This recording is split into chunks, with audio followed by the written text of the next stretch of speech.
I'm Ravi Shastri. Welcome to my top 5 young guns who will be part of this World Cup, and this World Cup supported by Castrol Index.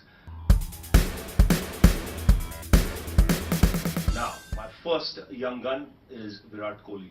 Now, he's a man who's done extremely well for India in the last 12 months. I think he's a street smart cricketer. He might not look the best technique-wise, but let me assure you that man has a good brain on his shoulders. He learns very quickly. He's a good runner between the wickets, and he's energy personified on the field, whether he is batting or whether he's fielding. And don't be surprised if Dhoni asks him to roll his arm over as well. I think he'll be an important member of this Indian side and could be one of the young stars of this World Cup. South Africa's biggest problem in the last few World Cups has been there's too much of a sameness to their attack when they take on oppositions. Now, for the first time, they've got some variety in the form of Imran Tahir, a Pakistani, but now a resident of South Africa. I think he can play a crucial role. Now, it all depends how Graeme Smith can handle him, because he's a leg spinner. You've got to be patient with the leg spinner. You've got to be prepared that the leg spinner will give runs. And you've got to expect wickets out of him. If Graeme Smith attacks with Imran Tahir, I think that will be his best chance of seeing the leg spinner perform, get wickets, and who knows, take South Africa the distance.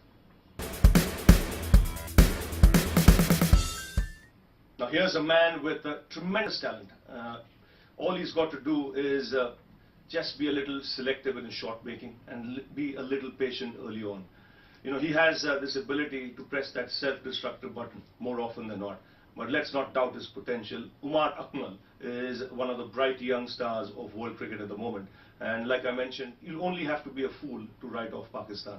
And if Pakistan have to go the distance, they'll need this man in the middle order to come up with the goods. And don't put it beyond him. Another man who could be a shining light of this World Cup.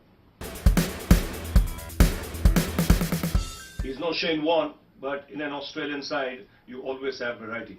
And they will pick the leg spinner, Steve Smith, in Indian conditions. We know he's more than a handy bat. He's a very useful fielder. If he can find his line and length with his leg spin, I think he will be a definite star of this World Cup. And if Australia have to go the distance, they need a spinner to be a performer. In Indian conditions, India may well go in with 2 spinners. Harbhajan Singh will be the front runner, there's no doubt about that. India has got plenty of options in bowl, but because of Virender Sehwag's shoulder injury, I just get that feeling as the tournament progresses, Ashwin might come into the attack. And he's a bowler with a tremendous temperament. He's a bowler who inspires confidence, especially with his captain. His captain gives him an opportunity to bowl at any stage. We've seen him bowl in slog overs, we've seen him bowl in power play. So it clearly suggests that he's someone with a very good temperament and could well be an integral part of this Indian side. So what do you make of the top 5 young guns I've chosen? Feel free to write at ravishastri@castrolcricket.com.